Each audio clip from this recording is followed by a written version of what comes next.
समस्तଙ୍କୁ ମୋର ଖ୍ରୀଷ୍ଟୀୟ ନମସ୍କାର। ପ୍ରେଜ୍ ଦ ଲର୍ଡ ଏଣ୍ଡ ଜୟ ମସିକି। ପ୍ରଥମଙ୍କ ଦୟାରୁ ମୁଁ ଭଲରେ ଅଛି ଆଉ ଆଶା କରେ କି ଆପଣମାନେ ମଧ୍ୟ ଭଲରେ ହିଁ ଥିବେ।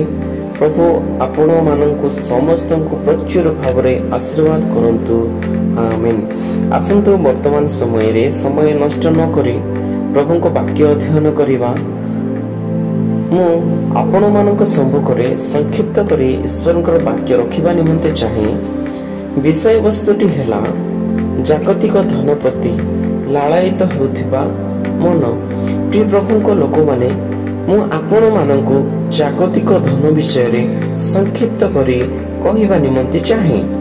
ଗୋଟିଏ ମଣିଷକୁ ଜଗତରେ ବଞ୍ଚିବା ନିମନ୍ତେ ନିହାତି ଖାଦ୍ୟ, ବସ୍ତ୍ର ଏବଂ ବାସଗୃହ ନିହାତି ଆବଶ୍ୟକ ହୋଇଥାଏ। ତ ପ୍ରିୟ ପ୍ରଭୁଙ୍କ ଲୋକମାନେ, ଏସବୁ ବିଷୟ କେମିତି କଲେ ମିଳିଥାଏ? ଆସନ୍ତୁ ଆମ୍ଭେମାନେ ଈଶ୍ୱରଙ୍କ ବାକ୍ୟରୁ ଦେଖିବା। ପ୍ରଭୁଙ୍କ ଲୋକମାନେ, ଆମ୍ଭେମାନେ ପ୍ରତ୍ୟେକ ଦିନ ପ୍ରତ୍ୟେକ ସମୟରେ କେବଳ ଖାଇବା ଚିନ୍ତା, ପିଇବା ଚିନ୍ତା, ପିନ୍ଧିବା ଚିନ୍ତା, ରହିବା ଚିନ୍ତା।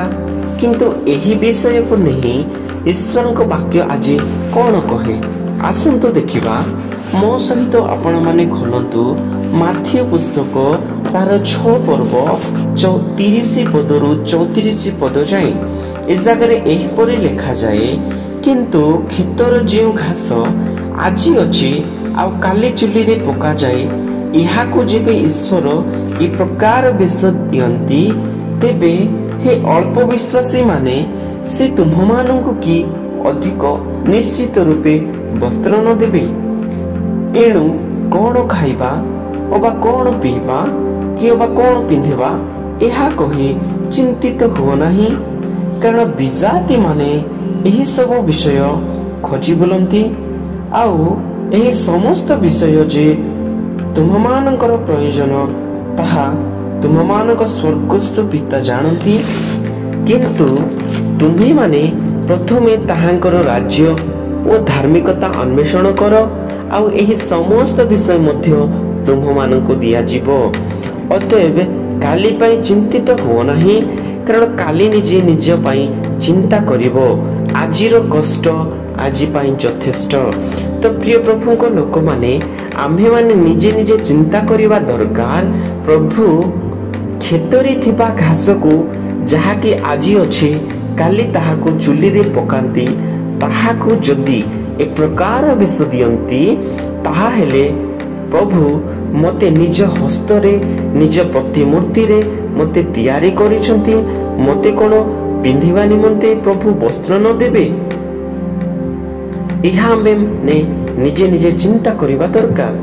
ମୁଁ କ'ଣ କ୍ଷେତର ଘାସ ଠାରୁ ମଧ୍ୟ ମହାନ ନୁହେଁ? ପ୍ରଭୁ କ'ଣ ମୋତେ ବସ୍ତ୍ର ଦେବେ ନାହିଁ? ପ୍ରଭୁଙ୍କ ଲୋକମାନେ, ପ୍ରଭୁ ଆମ ସମସ୍ତଙ୍କ ପ୍ରତି ଦୃଷ୍ଟିପାତ କରନ୍ତି। ଉଚିତ ସମୟରେ ଆବଶ୍ୟକ ବସ୍ତୁ ଯୋଗାନ୍ତି। ସେ ଜିହୋବା ଜିରି ଅଟନ୍ତି। ତାର 31 ପଦରେ ଏହି ପ୍ରକାର ଲେଖାଯାଏ, କ'ଣ ଖାଇବା, କ'ଣ ପିଇବା, କ'ଣ ପିନ୍ଧିବା, ଏହା କହି ଚିନ୍ତିତ ହୁଅ ନାହିଁ। ମନୁଷ୍ୟ ଗୋଟେ ଏମିତି ପ୍ରକାର ପ୍ରାଣୀ ଅଟେ, ଯିଏକି ସବୁବେଳେ କେବଳ ଖାଇବା ଚିନ୍ତା, ପିଇବା ଚିନ୍ତା, ପିନ୍ଧିବା ଚିନ୍ତାରେ ହିଁ ବୁଡ଼ି ରହିଥାଏ। ତେଣୁ ତାର 30 ପଦରେ ଲେଖାଯାଏ, ହେ ଅଳ୍ପ ବିଶ୍ୱାସୀ ମାନେ, ପ୍ରଭୁଙ୍କ ଠାରେ ବିଶ୍ୱାସ ନ କରିବା ଦ୍ୱାରା ଏହି ସବୁ ଚିନ୍ତା ଆମ ମନରେ ଆସିଥାଏ। ତାର 32 ପଦରେ ଲେଖାଯାଏ, କାରଣ ବିଜାତି ମାନେ ଏହି ସବୁ ବିଷୟ ଖୋଜି ବୁଲନ୍ତି, ଆଉ ଏହି ସମସ୍ତ ବିଷୟ ଯେ ତୁମ୍ଭମାନଙ୍କର ପ୍ରୟୋଜନ, ତାହା ତୁମ୍ଭମାନଙ୍କ ସ୍ୱର୍ଗସ୍ଥ ପିତା ଜାଣନ୍ତି। ପ୍ରିୟ ପ୍ରଭୁଙ୍କ ଲୋକମାନେ, ଏହି ଜାଗାରେ ପ୍ରାଞ୍ଜଳ ଭାବରେ ଲେଖାଯାଏ କି ଏହି ସମସ୍ତ ବିଷୟ ବିଜାତି ମାନେ ଖୋଜି ବୁଲନ୍ତି। ଖୋଜିବା କାମ ଆମର କାମ ନୁହେଁ, ବିଜାତି ମାନଙ୍କର ଅଟେ। ଯେଉଁମାନେ ଖ୍ରୀଷ୍ଟଙ୍କର ଅଟନ୍ତି, ସେମାନଙ୍କ ନିମନ୍ତେ ଖ୍ରୀଷ୍ଟ ଚିନ୍ତା କରନ୍ତି ଏବଂ ଉଚିତ ସମୟରେ ଯୋଗାଇଥାନ୍ତି। ସମସ୍ତ ବିଷୟ ଉଚିତ ସମୟରେ ପ୍ରଭୁ ଯୋଗାନ୍ତି। କିନ୍ତୁ ପ୍ରଥମେ ଆମେ କ'ଣ କରିବା ଦରକାର? ଆସନ୍ତୁ ଆମ୍ଭେମାନେ ଦେଖିବା। ତାର 33 ପଦରେ ଲେଖାଯାଏ, କିନ୍ତୁ ତୁମ୍ଭେମାନେ ପ୍ରଥମେ ତାହାଙ୍କ ରାଜ୍ୟ ଓ ଧାର୍ମିକତା ଅନ୍ୱେଷଣ କର, ଆଉ ଏହି ସମସ୍ତ ବିଷୟ ମଧ୍ୟ ତୁମମାନଙ୍କୁ ଦିଆଯିବ। ପ୍ରଥମେ ଆମମାନଙ୍କୁ କଣ କରିବାକୁ ପଡ଼ିବ? ପ୍ରିୟ ପ୍ରଭୁଙ୍କ ଲୋକମାନେ, କି ତାଙ୍କର ରାଜ୍ୟ ଓ ଧାର୍ମିକତାକୁ ଅନ୍ୱେଷଣ କରିବାକୁ ପଡ଼ିବ। ଯେଉଁମାନେ ତାଙ୍କର ରାଜ୍ୟ କିମ୍ବା ଧାର୍ମିକତା ଅନ୍ୱେଷଣ କରନ୍ତି ନାହିଁ, କେବଳ ଜଗତରେ ମାତି ରହି କେବଳ ଖାଇବା ନିମନ୍ତେ ଚିନ୍ତା, ପିଇବା ନିମନ୍ତେ ଚିନ୍ତା, ପିନ୍ଧିବା ନିମନ୍ତେ ଚିନ୍ତା, ଜାଗତିକ ଧନ, ମାନ, ସମ୍ମାନ, ମାନ୍ୟଗଣ୍ୟ ବ୍ୟକ୍ତି ହେବା ନିମନ୍ତେ ସଦାବେଳେ ଚିନ୍ତା କରୁଥାନ୍ତି, ସେମାନେ କେବେ ମଧ୍ୟ ସ୍ୱର୍ଗ ରାଜ୍ୟର ଅଂଶୀ ହେଇ ପାରିବେ ନାହିଁ। ଆପଣମାନେ ଶୁଣିଥିବେ ଲାଜର ଏବଂ ଧନୀ ବ୍ୟକ୍ତି ବିଷୟରେ ଯାହା ଲେଖାଯାଏ ଲୁକ ପୁସ୍ତକ ତାର 16 ପର୍ବର 19 ପଦରୁ 31 ପଦ ଯାଏଁ ଆପଣମାନେ ପଢିଲେ ଜାଣିପାରିବେ। ଯେତେବେଳେ ଧନୀ ବ୍ୟକ୍ତି ଜଗତରେ ରହୁଥିଲା, ସେ ମହା ଆଡମ୍ବରରେ ବଞ୍ଚୁଥିଲା। ତାର କୌଣସି ଅଭାବ ନଥିଲା, ନା ଖାଇବାର ଅଭାବ, ନା ପିଇବାର ଅଭାବ, ନା ପିନ୍ଧିବାର ଅଭାବ, ନା ମାନ ସମ୍ମାନର ଅଭାବ, ନା ଧନ ସମ୍ପତ୍ତିର ଅଭାବ, କୌଣସି ବିଷୟର ଅଭାବ ହିଁ ନଥିଲା ତା ଜୀବନରେ। କିନ୍ତୁ ଯେତେବେଳେ ସେ ମରିଗଲା, ସେ ନରକରେ ଏ ପ୍ରକାର ଭାବରେ ଯନ୍ତ୍ରଣା ପାଉଛି। ଶେଷରେ କହୁଛି, ଯାହା ଲେଖାଯାଏ ଲୁକ ପୁସ୍ତକ ତାର 16 ପର୍ବର 24 ପଦରେ, ସେଥିରେ ସେ ଡାକି କହିଲା, ହେ ପିତା ଅବ୍ରାହମ, ମୋତେ ଦୟାକରି ଲାଜରକୁ ପଠାଇ ଦିଅନ୍ତୁ, ଯେପରି ସେ ପାଣିରେ ଆପଣା ଅଙ୍ଗୁଳିର ଟିପ ବୁଡ଼ାଇ ମୋ ଜିଭକୁ ଥଣ୍ଡା କରେ, କାରଣ ମୁଁ ଏହି ଜାଗାରେ ନିଆଁରେ ଗଲବଲ ହେଉଅଛି।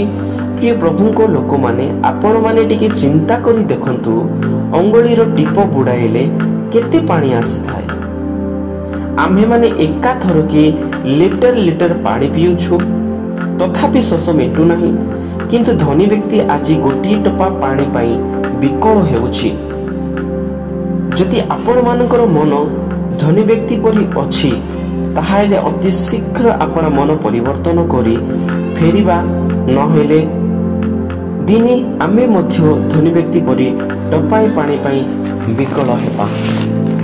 ପ୍ରଭୁଙ୍କ ଲୋକମାନେ, ଆମ୍ଭେମାନେ ସଂସାରରେ ପ୍ରତ୍ୟେକ ଦିନ 24 ଘଣ୍ଟା କେବଳ ଧନ ଧନ କହି ଆମ ମାଇଣ୍ଡରେ ତାହା ଘୁରି ବୁଲୁଥାଏ, କେବଳ ଧନ ସଞ୍ଚୟ କରିବା ନିମନ୍ତେ। କିନ୍ତୁ କଣ କହେ ଈଶ୍ୱରଙ୍କର ବାକ୍ୟ ଆଜି ଆମ୍ଭମାନଙ୍କୁ କଣ ଶିକ୍ଷା ଦିଏ? ଆସନ୍ତୁ ଦେଖିବା। ମାଥ୍ୟୁ ପୁସ୍ତକ ତାର 6 ପର୍ବର 19 ପଦରୁ 21 ପଦ ଯାଏ, ଯେଉଁଠାରେ କୀଟ ଏବଂ କଳଙ୍କ କ୍ଷୟ କଲେ, ପୁଣି ଚୋରମାନେ ସିନ୍ଧି କାଟି ଚୋରି କରନ୍ତି, ଏପରି ପୃଥିବୀରେ ଆପଣା ଆପଣା ନିମନ୍ତେ ଧନ ସଞ୍ଚୟ କର ନାହିଁ। ମାତ୍ର ଯେଉଁଠାରେ କୀଟ ଓ କଳଙ୍କ ନଷ୍ଟ ନ କରେ ଏବଂ ଚୋରମାନେ ସିନ୍ଧି କାଟି ଚୋରି ନ କରନ୍ତି, ଏପରି ସ୍ୱର୍ଗରେ ଆପଣା ଆପଣା ନିମନ୍ତେ ଧନ ସଞ୍ଚୟ କର, କାରଣ ଯେଉଁଠାରେ ତୁମର ଧନ, ସେହିଠାରେ ତୁମର ମନ। ପ୍ରଭୁଙ୍କ ବାକ୍ୟ ଅନୁସାରେ ଜାଗତିକ ଧନ କ୍ଷୟ ପାଇଥାଏ ଏବଂ ଚୋରି ମଧ୍ୟ ହୋଇଥାଏ, କିନ୍ତୁ ସ୍ୱର୍ଗୀୟ ଧନ କେବେ ମଧ୍ୟ କ୍ଷୟ ପାଇନଥାଏ ଏବଂ ଚୋର ମଧ୍ୟ ଆସି ଚୋରି କରିପାରିବ ନାହିଁ। ତେଣୁ ଆମ୍ଭେ ଜୀବନରେ ସ୍ୱର୍ଗୀୟ ଧନ ସଞ୍ଚୟ କରିବା ନିମନ୍ତେ ପ୍ରାଣପଣ କରି ଚେଷ୍ଟା କରିବା ଦରକାର। କିନ୍ତୁ ଆଜି ଆମ୍ଭର ମନ କେବଳ ଧନ ପ୍ରତି ହିଁ ଧାବମାନ ହେଉଛି। ଯଦି ଏ ପ୍ରକାର ଭାବରେ ଆମ୍ଭର ଜୀବନ ଚାଲିଥାଏ, ତାହେଲେ ଧନୀ ବ୍ୟକ୍ତି ପରି ନରକରେ ଯାଇ କଲବଲ ହେବାର ସୁନିଶ୍ଚିତ। ତେଣୁ ଆମ୍ଭେମାନେ ସାଂସାରିକ ଧନ ପ୍ରତି ଲାଳାୟିତ ନ ହୋଇ ପ୍ରଭୁଙ୍କ ବାକ୍ୟ ପ୍ରତି ଲାଳାୟିତ ହେବା ଦରକାର। ଆମ୍ଭେ ଏ ପ୍ରକାର କହିବା ଦରକାର, ପ୍ରଭୁ, ସଂସାରରେ ମୋତେ କିଛି ଲୋଡ଼ା ନାହିଁ, କିଛି ଦରକାର ନାହିଁ, କେବଳ ତୁମର ସେହି ଜୀବନ୍ତ ବାକ୍ୟ ମୋତେ ଦରକାର। କିନ୍ତୁ ଆମ୍ଭେମାନେ ସବୁ ଓଲଟା ହିଁ କହୁଛୁ, ଓଲଟା ହିଁ ଭାବୁଛୁ। तेणु प्रिय प्रभु को लोक मैंने आज ईश्वर को वाक्य जहाँ शिक्षा दे तदनुसार चलवा निमंते चेष्टा करने दरकार।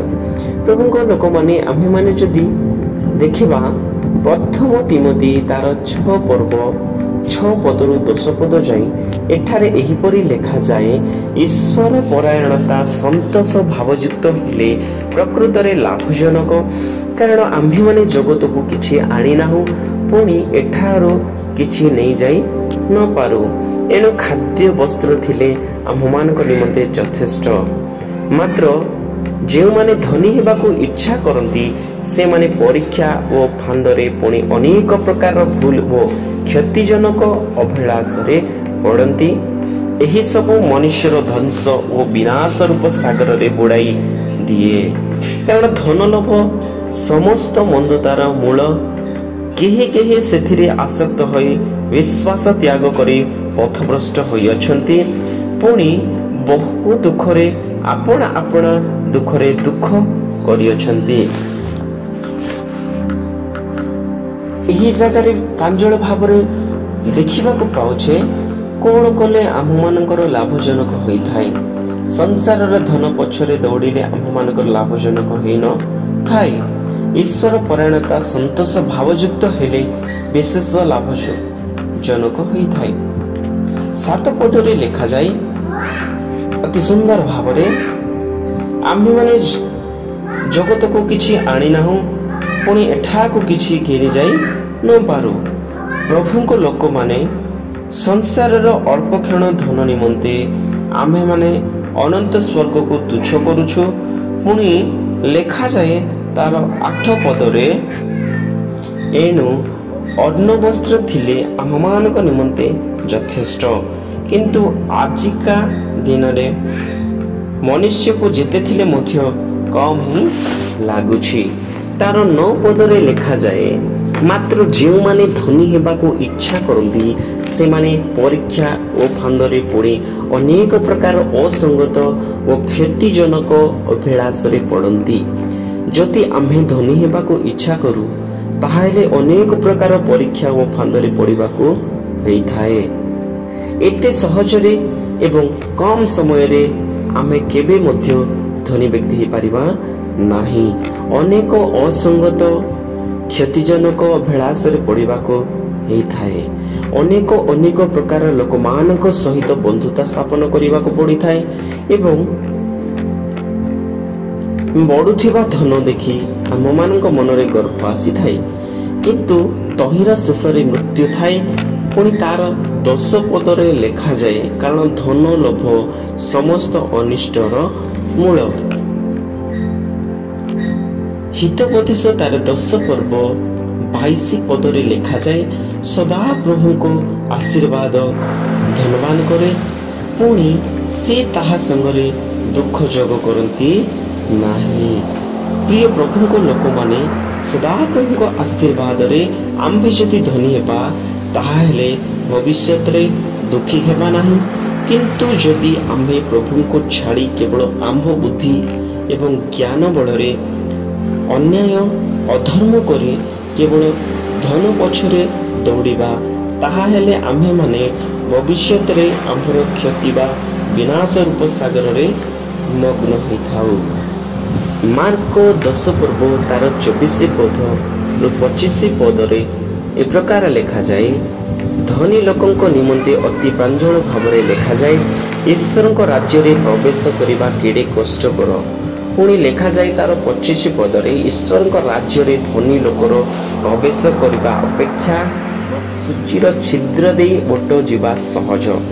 केडे बड़ आश्चर्य कथा प्रिय प्रभु को लोक कि धनी व्यक्ति लोक स्वर्ग रे जीवा केडे कष्टकर जहाँ आपण माने उदाहरण स्वरूप देखा पाई पारे।